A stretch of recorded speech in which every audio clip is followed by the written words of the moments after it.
그날 음식 배달부인 저는 가슴이 포근해지는 일감을 맞게 되었습니다. 어느 마음씨 좋은 이웃이 가난해서 끼니조차 거르는 어르신을 위해 음식 배달을 시켜드린 것이었죠. 이에 저는 음식이 식지 않도록 신속하게 어르신이 계시는 반지하 방으로 배달을 갔는데요. 그곳에서 마주친 피골이 상접한 어르신은 저로서는 도저히 잊을 수 없는, 아니 절대로 잊어서는 안 되는 은인이셨습니다. 지난날 학교라는 이름의 지옥으로부터 저를 구원해 주신 담임 선생님이셨거든요. 당시 선생님께서는 이로 형언할 수 없을 만치 억울한 사연으로 인해 가족을 잃었고 지독한 가난을 겪고 계셨습니다. 돈이 없어서 피골이 상접해질 때까지 끼니를 잡수지 못하셨을 만치 아주 극심한 가난이었죠. 하지만 음식 배달부인 제가 선생님께 해드릴 수 있는 건 그저 매일 찾아뵙고 아내가 준비해준 도시락으로 저녁 식사를 함께 나누는 것뿐이었는데요.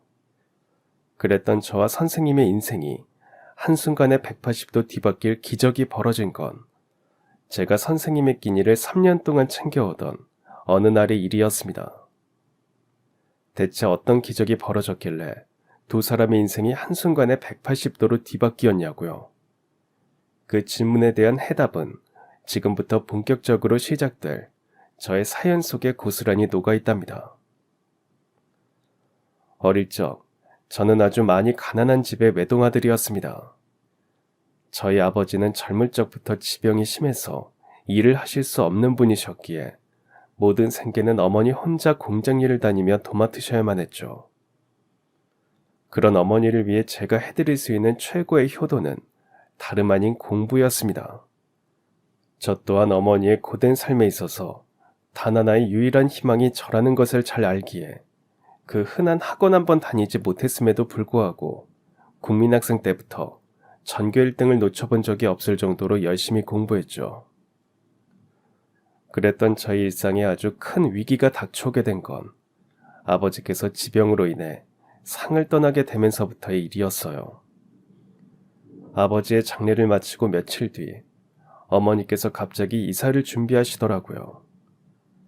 그 집은 어머니의 아버지께서 신혼방으로 마련한 월세방이기 때문이었습니다. 어머니 입장에서는 아버지와의 추억이 깃들어 있는 그 집에 아버지 없이 계속 머물러 지내는 일이 심적으로 너무 힘이 드셨던 거죠.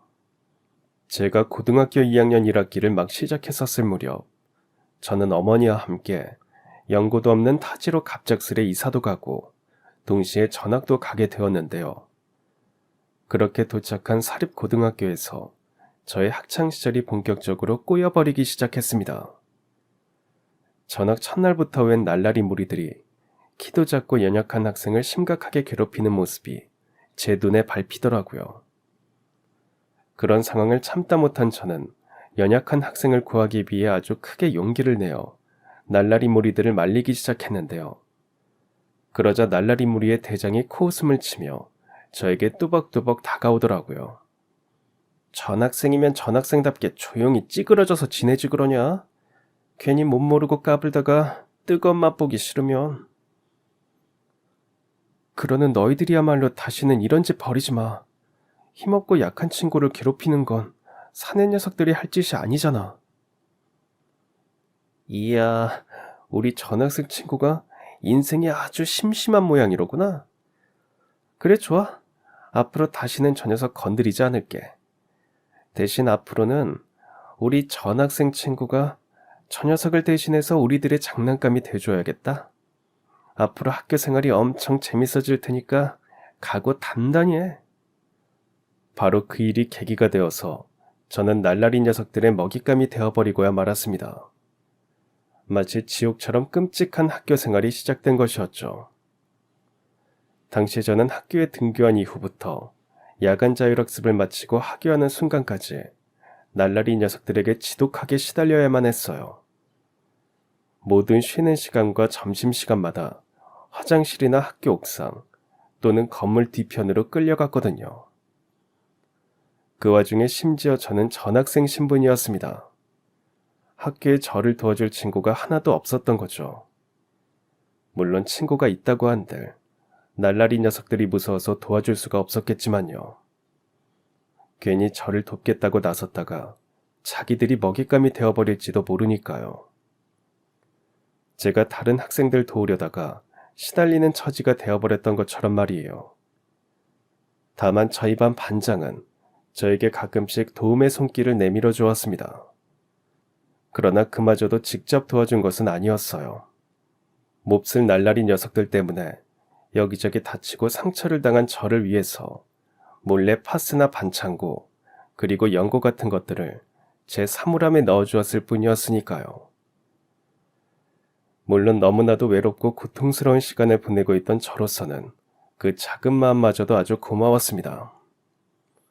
또한 저라고 그 날라리들에게 가만히 당하고 있었던 것만은 절대로 아니었습니다. 저보다 힘도 훨씬 세고 인원수도 많은 날라리 녀석들에게 힘으로 직접 맞서는 건 현명한 방법이 아니었기에 담임 선생님에게 제가 그동안 당했던 사실을 모두 알리며 도움을 청했었죠. 하지만 담임 선생님의 반응은 아주 냉담했습니다. 그래서 나들 오면 어쩌라는 거니? 그게 무슨 말씀이세요? 담임 선생님이시면 당연히 저를 도와주셔야 하는 거 아닌가요? 그니까 나더러 대체 뭘 어떻게 도와달라는 거냐고. 설마 여자인 내가 직접 나서서 그 녀석들을 힘으로라도 제압해달라는 소리는 아니지? 설마 제가 그런 생각을 했겠어요?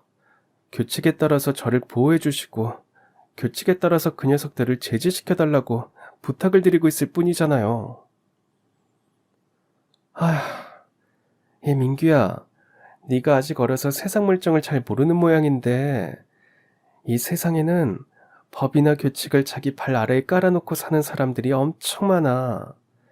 이 선생님은 그저 한낱 평범한 사람일 뿐이고 너를 도와줄 능력도 없을 뿐더러 괜히 돕겠다고 나섰다가 내 인생까지 꼬여버리기는 싫으니까 그 녀석들 얘기는 앞으로 절대 꺼내지 않았으면 좋겠구나. 이처럼 담임 선생님은 저에게 도움의 손길을 내밀어 주지 않았습니다.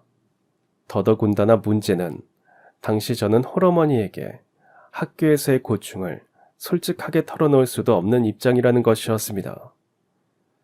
당시 어머니께서는 남편을 떠나보낸 슬픔에서 벗어나지 못하고 계셨을 뿐더러 제가 그 학교로 전학을 가게 된 이유 또한 어머니께서 아버지와의 추억이 깃든 집에서 더는 지낼 수 없어서 어쩔 수 없이 이사를 추진하셨기 때문이었거든요. 그래서 제가 어머니에게 솔직하게 말씀드릴 수가 없었던 거예요.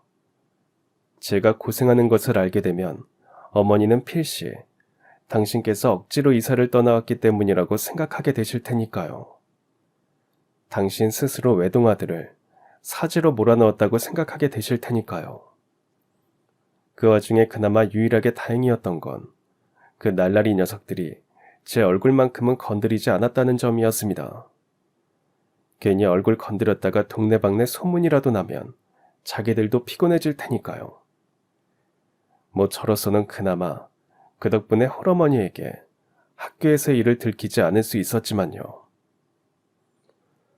아무튼 그토록 고달팠던 저의 학교 생활에 한 줄기 광명이 비추기 시작했던 건 저를 외면했던 담임 선생님께서 임신을 해서 휴직계를 내면서부터의 일이었어요.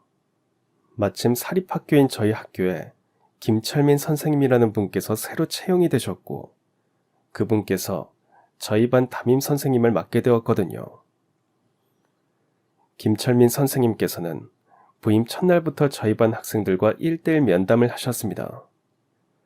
당연히 저도 새 담임 선생님과 단둘이 마주 앉았는데요.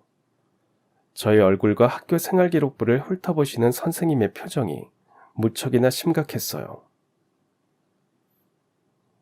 원래 다니던 학교에서는 줄곧 전교 1등만 하던 녀석이 전학을 오자마자 성적이 중하위권으로 뚝 떨어져 버렸네. 혹시 학업에 집중하지 못할 만한 일이라도 있는 거니? 그날 선생님께서는 무척이나 걱정스러운 눈빛으로 저에게 물어보셨지만 저는 솔직하게 대답할 수가 없었습니다. 이전 담임 선생님에게 외면당했던 일 때문에 선생님들을 믿을 수 없었거든요. 그래서 괜히 퉁명스럽게 대답했습니다. 아니요, 그럴 만한 일 없습니다. 그러자 선생님께서는 저를 한참이나 물끄러미 쳐다보시더니 이내 내심 다 알겠다는 표정으로 말씀을 이어가셨어요. 간해에 우환이 생겨서 학업에 집중할 수 없는 상황은 아니라는 얘기겠구나. 예전에 다니던 학교랑 우리 학교랑 학업 수준의 차이가 나서 성적이 떨어진 것도 아니라는 이야기일 테고, 하물며 첫사랑에 빠져서 학업을 등한시하고 있는 상황도 아닌 것 같은데. 지금까지 선생님이 했던 말이 전부 다 맞지? 네, 맞아요. 그냥 요즘 들어서 슬럼프에 빠졌나 봐요. 저도 사람인데 맨날 1등만 하면서 살 수는 없는 일이니까요. 일단 알겠다. 여하간 이렇게 단둘이 마주 앉은 김에 선생님이 우리 민규한테 부탁 하나만 하자꾸나. 앞으로는 매번 쉬는 시간마다 교무실로 나를 찾아오도록 해. 그러면 내가 각종 참고서들이랑 문제집을 너한테 줄 테니까 넌 내 옆에 딱 붙어 앉아가지고서는 그 참고서랑 문제집에서 중요한 부분들을 골라서 정리를 좀 해주려무나. 그렇게 해줄 수 있겠니? 글쎄요. 저한테 왜 그런 걸 부탁하시는 건지 잘 모르겠어서요. 우리 민규가 정리해준 내용들을 바탕으로 수업 자료를 만들어 보면 어떨까 싶거든. 분명 선생님한테 큰 도움이 될 테니까 사양하지 말고 꼭 그렇게 해주려무나. 그렇게 말씀하시는 선생님의 눈빛은 아주 따뜻하고 포근하면서도 뭔가 아주 큰 결심 같은 것이 담겨 있었어요. 그때 저는 선생님의 결심이 무엇이었는지 전혀 눈치채지 못했지만 저를 그토록 따뜻하게 바라봐 주시는 선생님의 눈빛에 마치 무언가에 홀린 사람처럼 그렇게 하겠다고 대답을 해버리고야 말았습니다. 어쨌거나 일단 그러고 나니까 제 학교 생활이 예전과는 확연하게 달라지더라고요. 제가 쉬는 시간마다 교무실에서 참고서와 문제집들을 정리하느라 바쁜 바람에 날라리 녀석들 입장에서는 저를 불러내서 괴롭힐 수 있는 시간이 사실상 거의 없어져 버린 셈이었거든요. 그나마 제가 그 날라리 녀석들과 맞닥뜨릴 수 있는 시간은 점심 식사와 야간 자율학습을 앞둔 저녁 식사 시간뿐이었는데요. 저는 그 시간들마저도 김철민 선생님과 함께였습니다. 선생님께서 저한테 이런 부탁을 하셨거든요. 얘 민규야, 앞으로는 점심이랑 저녁 시간에 급식 먹지 말고 선생님이 싸온 도시락을 같이 먹도록 하자꾸나. 선생님네 와이프가 매일 도시락을 싸주는데 그 사람이 손이 워낙 커가지고 도저히 선생님 혼자서는 다 먹을 수가 없어.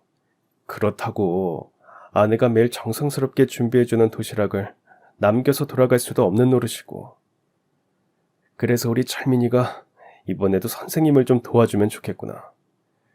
정 부담스러우면 선생님이 철민이한테 은혜 갚는다고 생각하면 어떻겠니? 철민이가 수업자를 준비하느라 고생하니까 점심이랑 저녁밥은 선생님이 보답 차원에서 대접해주는 거라고 생각하렴. 바로 그 순간 저는 깨달았습니다. 선생님께서 제가 괴롭힘을 당한다는 사실을 이미 알고 계신다고 말이죠. 그런 저를 위해서 수업 자료를 만든다는 핑계로 쉬는 시간마다 교무실로 불러서 참고서와 문제집 정리를 시키셨고, 이번에는 도시락을 함께 먹자는 핑계로 식사 시간까지도 그 날라리 녀석들로부터 저를 지켜주려고 하신다고 말이죠. 당연하게도 그날 제 대답은 그렇게 하겠다는 약속이었어요. 선생님께서 티나지 않는 방식으로 저를 도우려고 하셨던 만큼 저 또한 선생님께 인사를 드리고 나와서는 혼자 조용한 곳에서 감동의 눈물을 흘렸죠. 바로 그날부로 김철민 선생님께서는 제 인생의 영원한 은인이자 하늘 같은 스승님으로 자리매김하셨습니다. 아무튼 이후 저는 선생님 덕분에 참으로 평온한 학교 생활을 보냈습니다. 김철민 선생님께서 당신이 가르치시는 과목뿐만이 아닌 다른 과목들의 참고서와 문제집 정리까지 저에게 맡겨주셨던 덕분에 성적이 쭉쭉 올라서 전교 1등 자리를 다시 되찾을 수 있었고요. 날라리 녀석들에게 시달림을 당하는 일 또한 다시는 벌어지지 않았습니다. 애초에 그 녀석들이 저를 괴롭힐 만한 시간 자체가 없었으니까요. 이처럼 그 애를 무탈하게 잘 마친 저는 고등학교 2학년 겨울방학을 맞이하게 되었는데요. 방학식과 동시에 그야말로 하늘이 무너지는 것 같은 소식이 전해졌습니다. 그 소식을 들은 저는 김철민 선생님 앞으로 헐레벌떡 달려갔어요. 아니죠. 제가 헛소문을 잘못 들은 거죠? 그렇다고 말씀해 주세요, 선생님. 아유, 녀석도 참. 다짜고짜 그렇게 말하면 선생님이 아무 대답도 해줄 수가 없잖니. 그게 실은 반장이 그러더라고요. 선생님께서 올해를 끝으로 학교를 떠나게 되셨다고. 근데 그거 헛소문이잖아요. 부임하신 지 얼마 안 됐는데 이렇게 갑자기 떠나실 리가 없잖아요. 그렇죠? 우리 민규는 선생님이랑 헤어지기가 싫은 모양이로구나. 당연하죠. 제가 선생님을 얼마나 존경하고 있는데요. 그렇구나. 그럼 선생님이 우리 민규한테 미안하다고 사과를 해야겠네. 반장 얘기가 다 사실이거든. 제자들에게 보다 좋은 교육을 선물해주고 싶어서 한 몇 년 해외 연수를 다녀오기로 했어. 해외 연수를 이렇게 갑자기요? 다소 갑작스럽기는 하지만 어쩌겠니. 세상 일이 원래 다 그런 법인 것을. 여하간 다음 학기부터 이 선생님은 우리 민규 곁에 머무를 수 없게 되었지만 그래도 선생님이랑 약속 하나만 하자꾸나. 네, 선생님. 뭐든 말씀만 하세요. 좌명 삼아서 가슴 깊이 새기고 살아갈게요. 고진감래라는 말이 있는 것처럼 인생이란 지금의 어려움을 견디면서 극복해내고 나면 반드시 크나큰 행복이 찾아오는 법이란다. 그러니 민규야, 지금 눈앞에 놓여있는 고난과 역경 앞에 절대로 굴복하지 말려무나. 꿋꿋하게 참고 이겨내서 찬란하게 행복한 날들을 반드시 꽃피워내려무나. 그날 김철민 선생님께서는 작별의 그 순간까지도 분명 저를 걱정하고 계셨습니다. 이에 저는 선생님의 손을 꼭 붙잡고 반드시 그러하겠다며 약속을 드렸고 차를 타고 떠나시는 선생님의 뒷모습을 향해 스승의 은혜 노래를 목 놓아 불러드렸습니다. 바로 그때였습니다. 하늘에서 한방눈 눈송이가 떨어지기 시작했어요. 마치 스승과 제자의 이별을 위로하며 두 사람 모두의 앞날을 축복이라도 하려는 듯이 말이죠. 다만 그때까지만 해도 저는 전혀 예상하지 못했습니다. 아니, 저희 학교 학우들 중 단 한 사람도 그날의 눈송이가 가져다 줄 뜻밖의 소식을 전혀 짐작조차 하지 못했어요. 바로 이튿날, 방학 중에도 공부를 하기 위해 학교로 향했던 저에게 저희 반 반장이 전해준 소식은 바로 이것이었죠. 민규야, 너 혹시 어젯밤에 있었던 교통사고 소식 들었어? 갑자기 무슨 사고? 설마 김철민 선생님께서 봉변이라도 당하신 거야? 그게 아니라 너를 힘들게 만들었던 그 날라리 녀석들 말이야. 걔들이 어젯밤에 눈 와서 신나가지고 오토바이를 타고 사방팔방 돌아다니다가 눈길에 미끄러져서 자기들끼리 교통사고가 났다더라고. 정말이야? 그래서 어떻게 됐는데? 너를 제일 힘들게 만들던 녀석은 현장에서 저 세상 갔고 나머지 패거리들도 앞으로 학교 못 다닐 것 같아. 반신불수가 되는 바람에 평생 침대에 누워서 지내게 생겼거든. 네, 맞습니다. 그날 전해진 뜻밖의 소식은 한방눈이 쏟아지던 지난밤에 그 날라리 녀석들 무리가 크나큰 봉변을 당했다는 것이었죠. 각자 오토바이를 한 대씩 타고서는 한방눈이 쌓인 거리를 고속으로 달리다가 빙판에 미끄러지는 바람에 자기들끼리 서로 뒤엉키며 아주 큰 사고가 나버렸다나 뭐라나. 당연하게도 저희 학교 학우들 중에서 장례식에 참석하거나 병문안을 다녀온 사람은 단 한 사람도 없었습니다. 그동안 저지른 업보에 대한 자승자박, 자업자득, 사필귀정인 셈이었으니 저와 학우들 모두 그 녀석들에 대한 일말의 동정심조차 품지 않았습니다.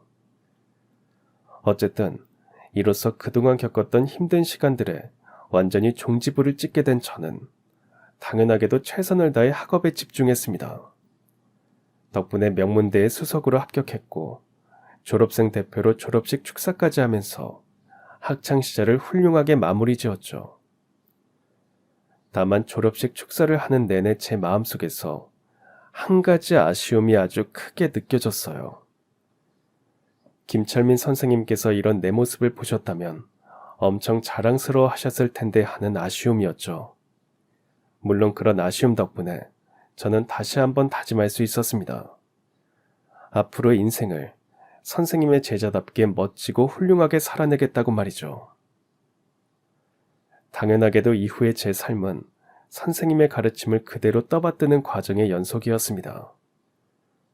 전국에서 모여든 수재들과의 경쟁을 치열하게 이겨내며 명문대를 수석으로 졸업했고 마음씨 좋은 아내와 결혼식도 올렸고 제 나이 30 중반 무렵에는 중소기업의 사장님이 되었거든요. 하지만 세상 일이라는 게 언제나 실타래처럼 술술 풀리는 건 아니더라고요. 제가 회사를 한창 열심히 꾸려나가던 어느 날 세계적인 경제 불황이 시작되었습니다.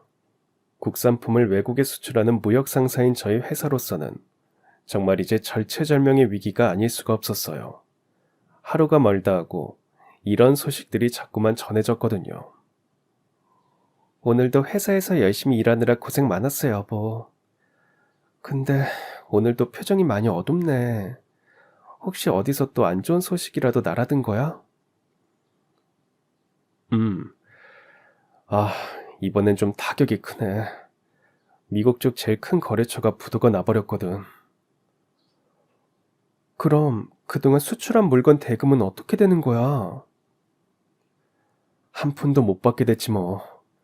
그쪽 회사 하나만 부도가 난 거라면 또 모르겠지만 앞으로도 같은 상황들이 줄줄이 반복될 것 같아. 요즘 국제적으로 경제위기 때문에 다들 난리잖아. 그럼 있잖아, 여보. 이참에 당신도 회사 정리하고 취업을 해보는 건 어때? 이대로 계속 회사를 운영하는 건 밑 빠진 독에 물 붓는 격이잖아. 회사를 운영하면 운영할수록 적자만 쌓일 게 뻔하니까. 나 혼자 일하는 회사라면 충분히 그렇게 할 수도 있겠지만 그게 아니잖아. 회사가 문을 닫으면 우리 직원들이 다들 꼼짝없이 실업자 되는 건데 내가 어떻게 그런 선택을 할 수가 있겠어?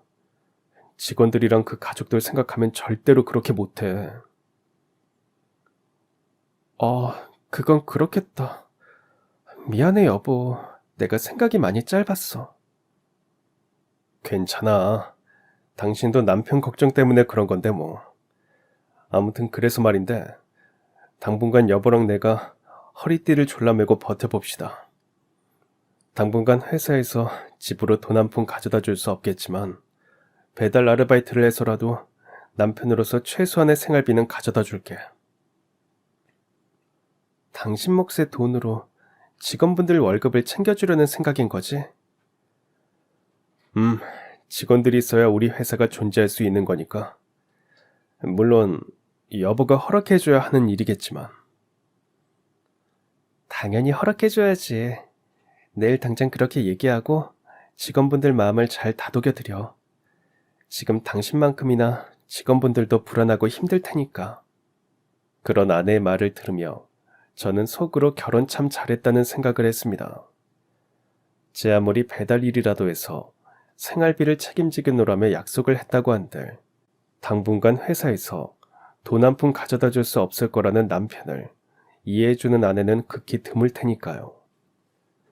아무튼 아내의 응원에 용기를 얻은 저는 바로 이튿날 모든 직원들 앞에서 이렇게 연설을 했습니다.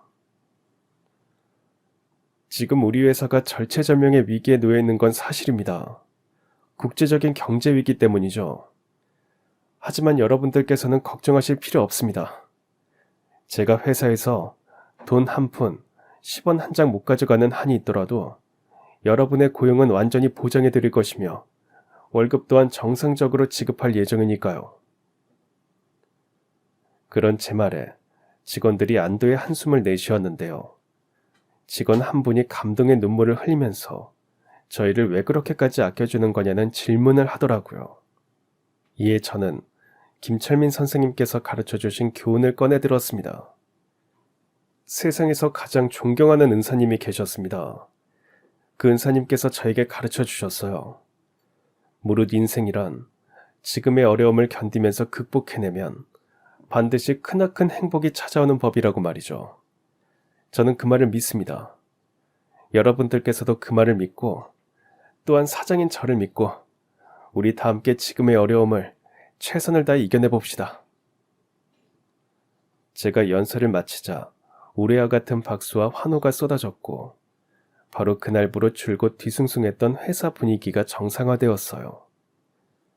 직원분들 모두가 직면한 위기를 극복하기 위해 한마음 한뜻으로 최선을 다해 일하기 시작한 거죠. 그러는 한편으로 저는 가장의 책임을 기꺼이 짊어졌습니다.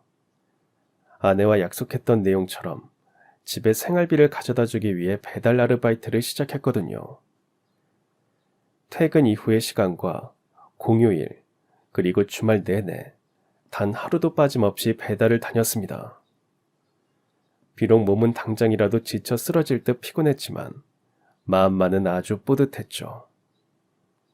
그러한 모든 결단과 의지는 당연하게도 김철민 선생님의 가르침으로부터 나온 것이었습니다. 다만 배달 일에 대한 세상의 취급은 영 좋지가 않더라고요.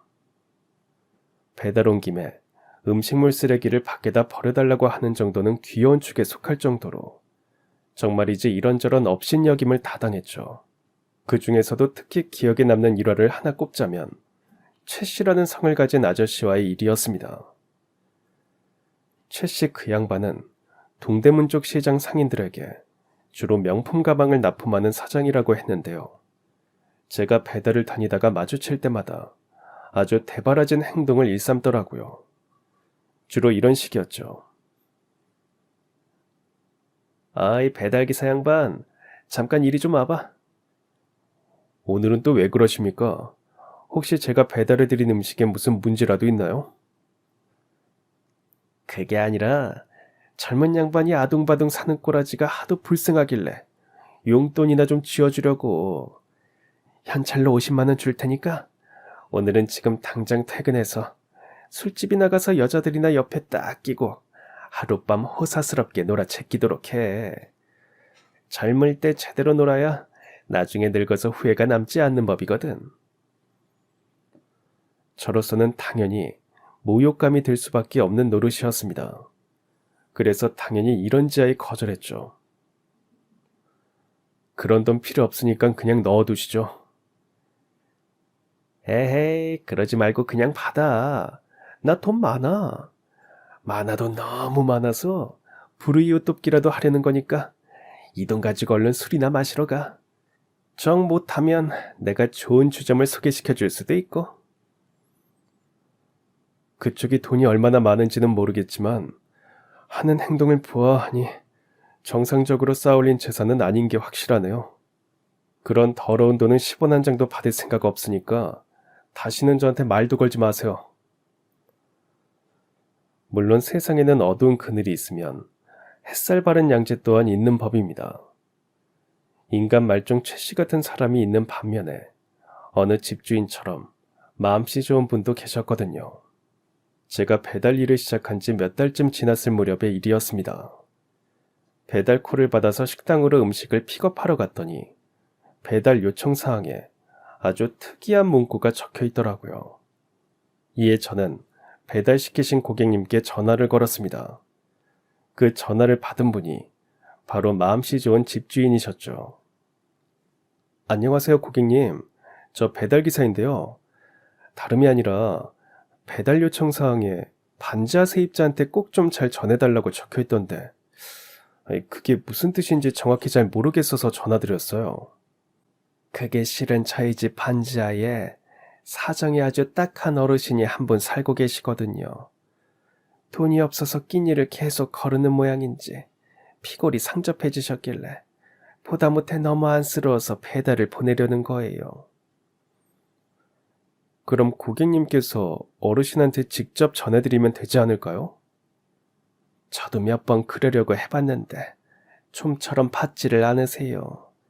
이웃에게 민폐를 끼칠 수 없다면서 말이에요. 그래서 일부러 배달을 시킨 거예요.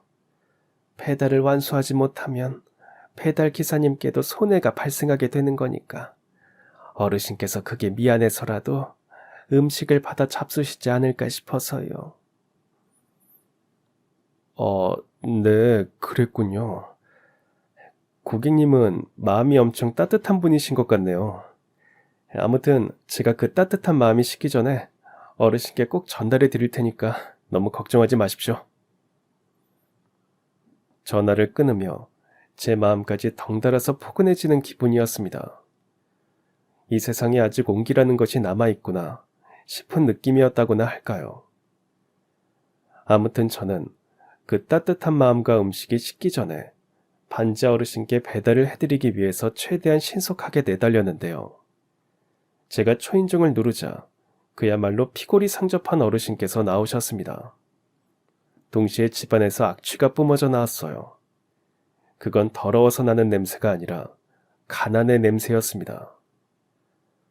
가난을 겪어보신 애청자 여러분들이라면 그 냄새가 무엇인지 잘 알고 계실 거예요. 저 또한 찢어지도록 가난한 어린 시절을 겪어보았기에 가난의 냄새라는 걸 단번에 눈치챌 수 있었고요. 그럴수록 저는 더더욱이 음식을 할아버지께 전해드려야 했습니다. 음식이 식기 전에 따숩게 잡수시도록 말이죠. 마음씨 좋은 이웃분께서 어르신을 위해 음식을 주문해 주셨더라고요.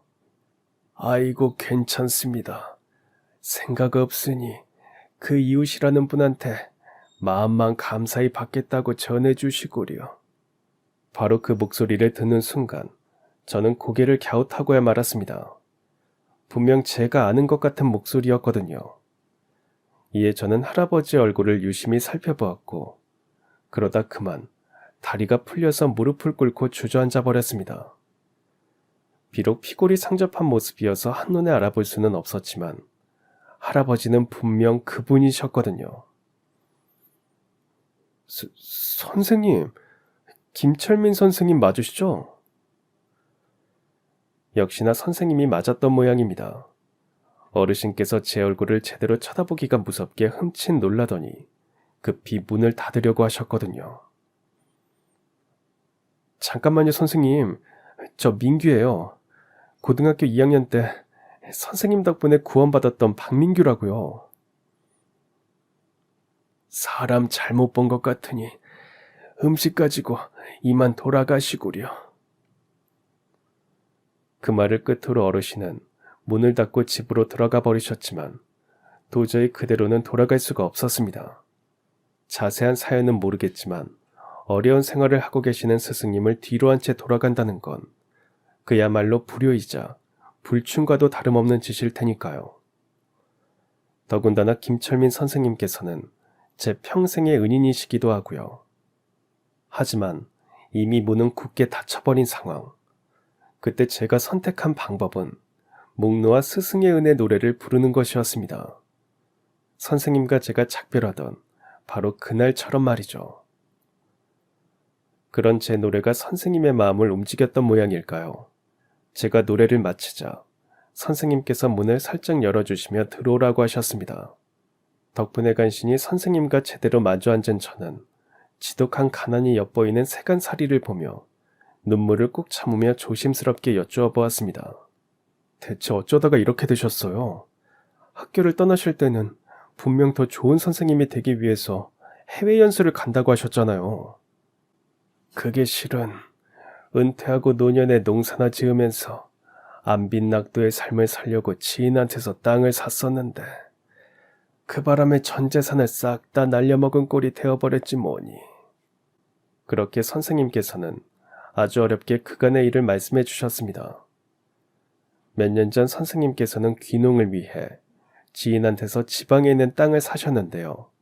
선생님께서는 처음에는 그 땅을 사기가 망설여졌다고 해요.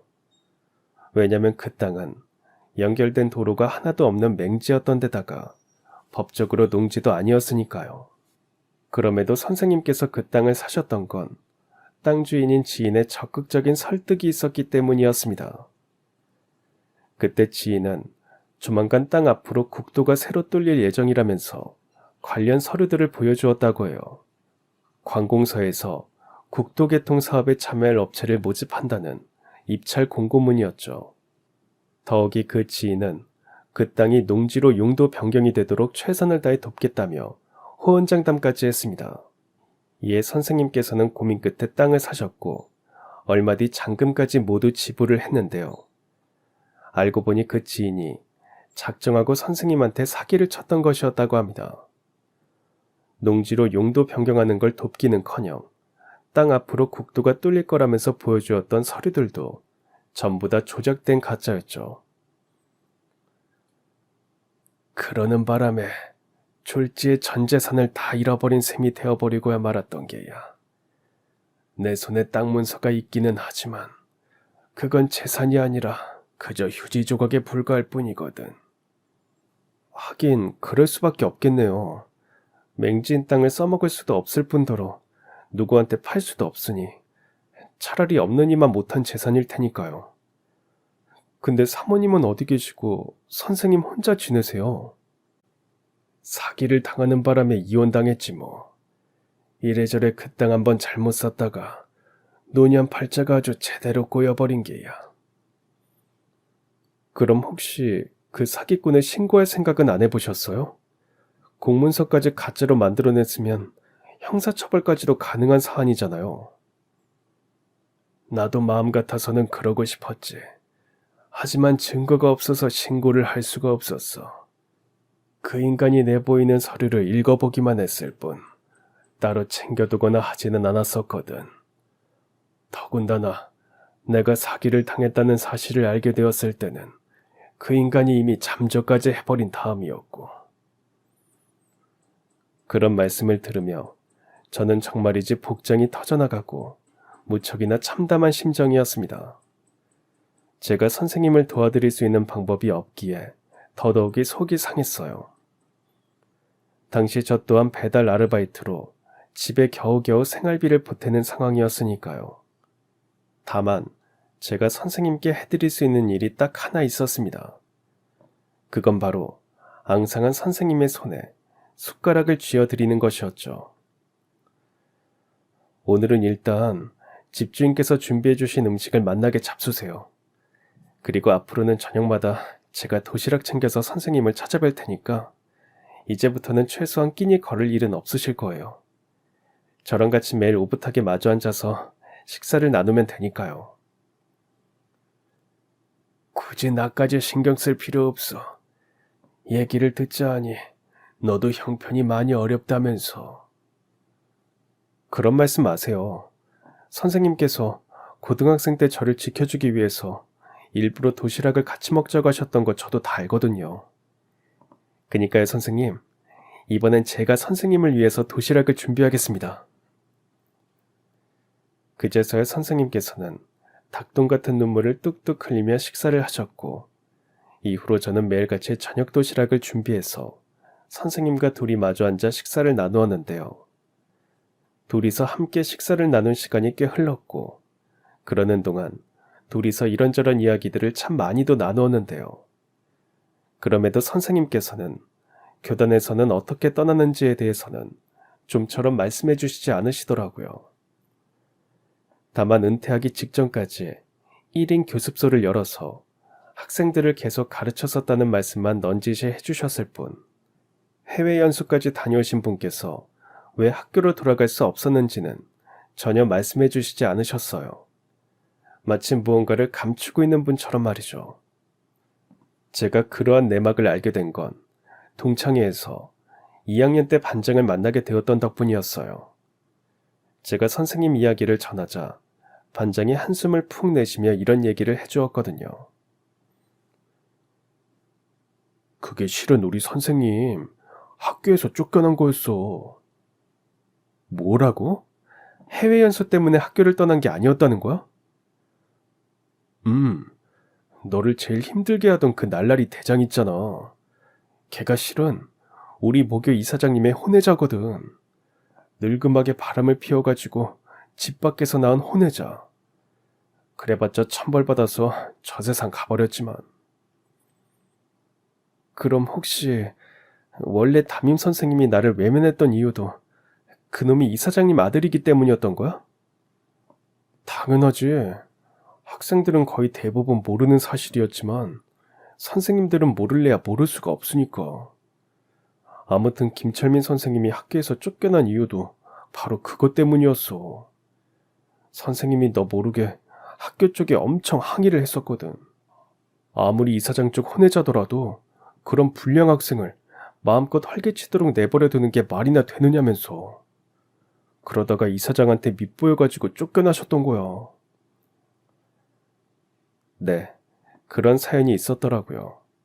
결국엔 선생님께서는 저를 지키기 위해 학교와 맞서다가 윗선에게 밉보여서 쫓겨나셨던 것이었습니다. 쫓겨나면서도 행여라도 제가 마음을 잡지 못할까봐 해외 연수 간다는 선의의 거짓말을 해주셨던 것이었고요. 비록 선생님께서 교단을 떠나시던 날, 그 날라리 혼외자가 교통사고로 세상을 떠났지만 그렇다고 한들 이미 숙청당한 선생님의 복직이 이루어질 턱이 없었죠. 아무튼 그러한 사연을 알게 된 저는 그 길로 선생님 댁으로 찾아가 무릎을 꿇고 밤새 눈물을 쏟아냈습니다. 선생님께서는 못난 어른들의 잘못일 뿐이라며 저를 위로해 주셨고요. 하지만 아무리 위로를 받았다고 한들 제 마음은 무겁기 그지없었습니다.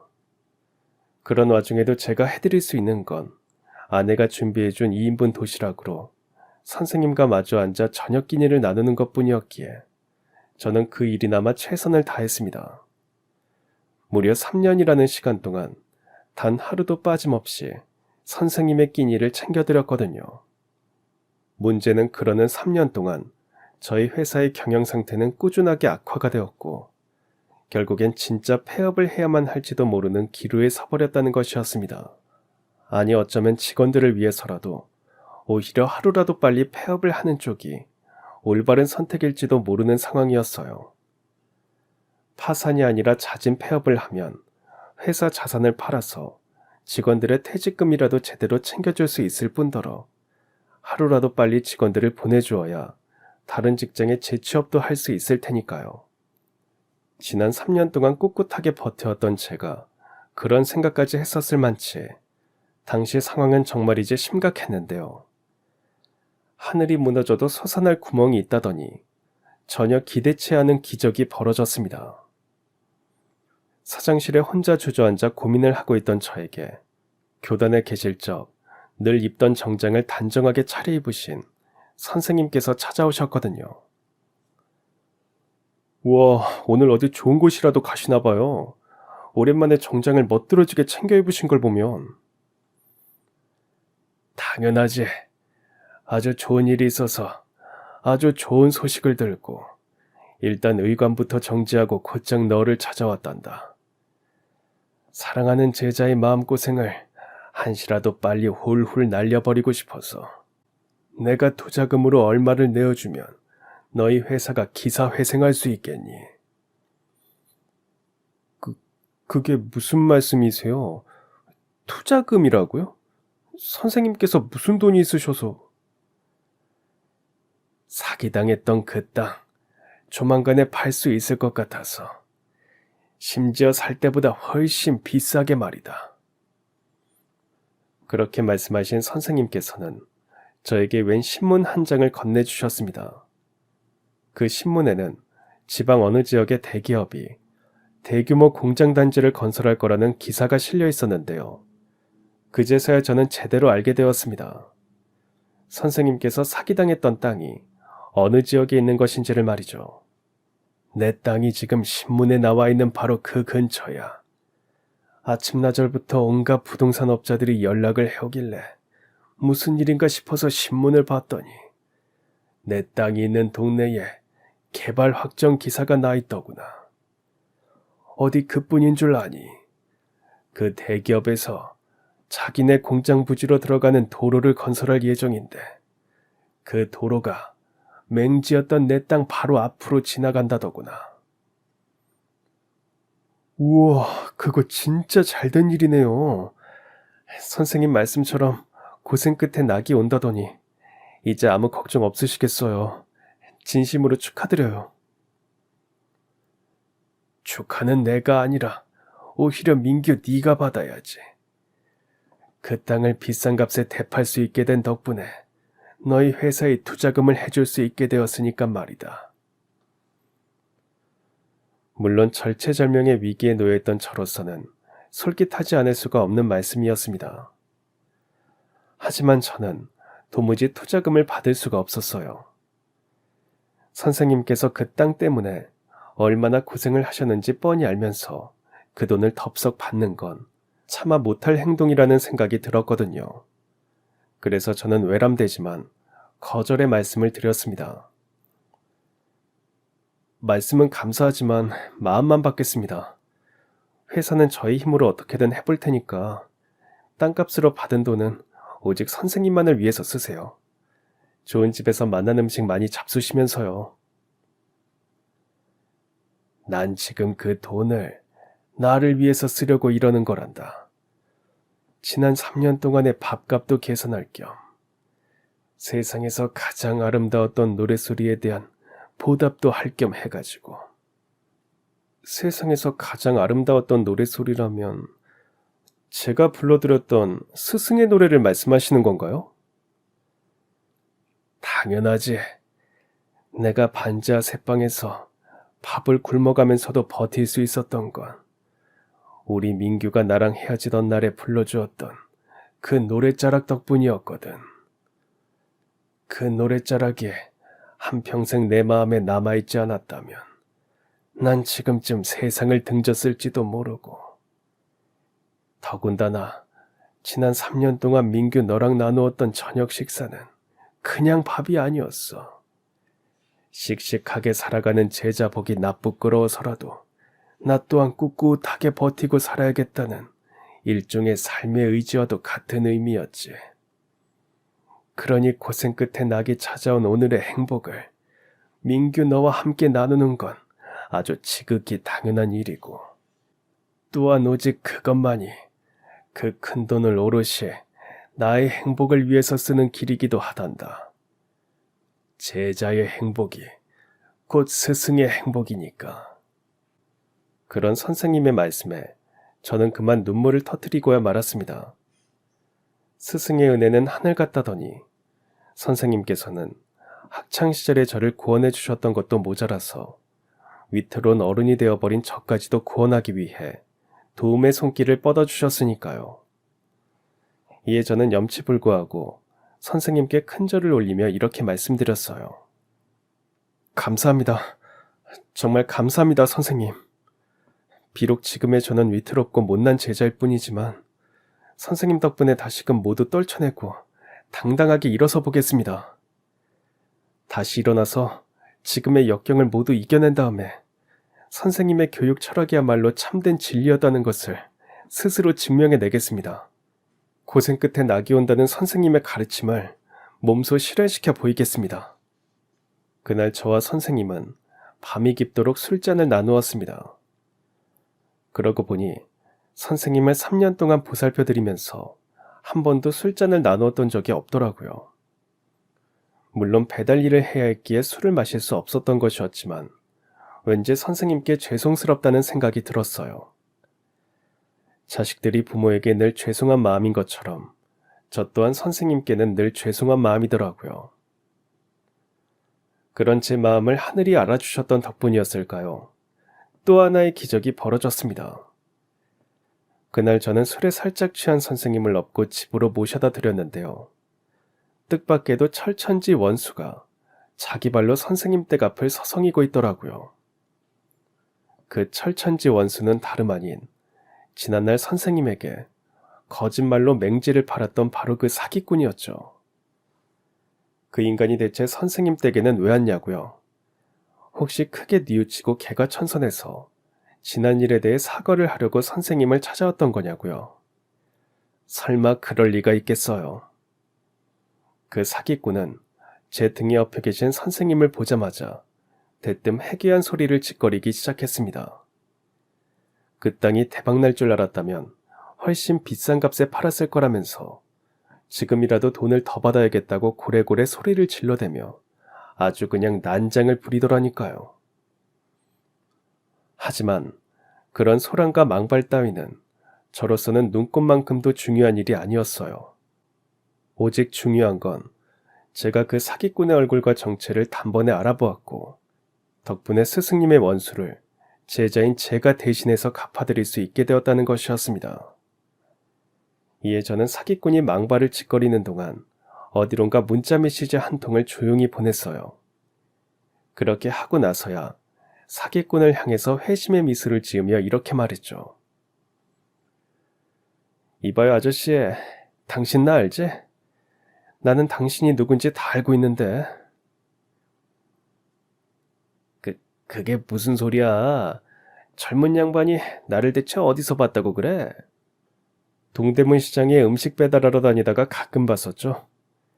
당신 동대문 시장 보따리 상인들한테 명품 가방 납품하는 최 사장이잖아. 네, 맞아요. 선생님에게 크나큰 피해를 입혔던 그 사기꾼은 지난날 제가 동대문에서 종종 봤던 악질 중의 악질 최 사장이더라고요. 심지어 저는 그 최 사장이 어떤 몹쓸 짓거리로 돈을 벌었는지를 버젓이 알고 있는 입장이었습니다. 애당초 동대문에 명품 가방을 납품한다는 것 자체가 말이 안 되더라고. 그래서 조금 알아봤거든. 그랬더니 역시나 공장에서 모조품 가짜 명품 가방을 대량으로 만들어가지고 보따리 상인들 통해서 여기저기 유통시키는 인간이더라고. 내 말이 맞지? 그제서야 최 사장은 뒤늦게 저를 알아본 척을 하며 알랑방귀를 끼어대기 시작했습니다만 그래봤자 얄짤없는 일이었죠. 그건 가짜가 아니라 그저 비슷하게 생긴 가방일 뿐이야. 세상 천지 비슷하게 생긴 물건들이 얼마나 많은데, 안 그래? 변명은 경찰서에나 가서 하시죠. 경찰? 설마 신고까지 한 거야? 조금 전에 문자로 신고했어. 요즘은 문자로도 경찰 신고가 가능하거든. 대체 왜 그렇게까지 하는 거야? 그까진 노인네가 대체 뭐라고? 말 함부로 하지 마. 이분은 하늘 같은 스승님이자 내 한평생 두고두고 은혜를 갚아야 하는 은인이니까. 아유, 그랬구만. 그럼 이렇게 하자고. 조금 있다가 경찰 양반들이 오면 오해였다고 딱 한마디만 해줘. 그럼 내가 자네 선생 근처에는 앞으로 평생 얼씬도 안 한다고 약속할게. 아니, 그럴 수는 없지.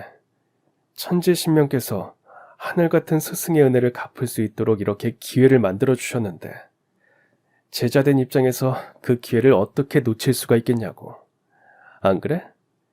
스승님의 원수는 제자인 내가 아주 제대로 갚아줄 테니까 단단히 각오해.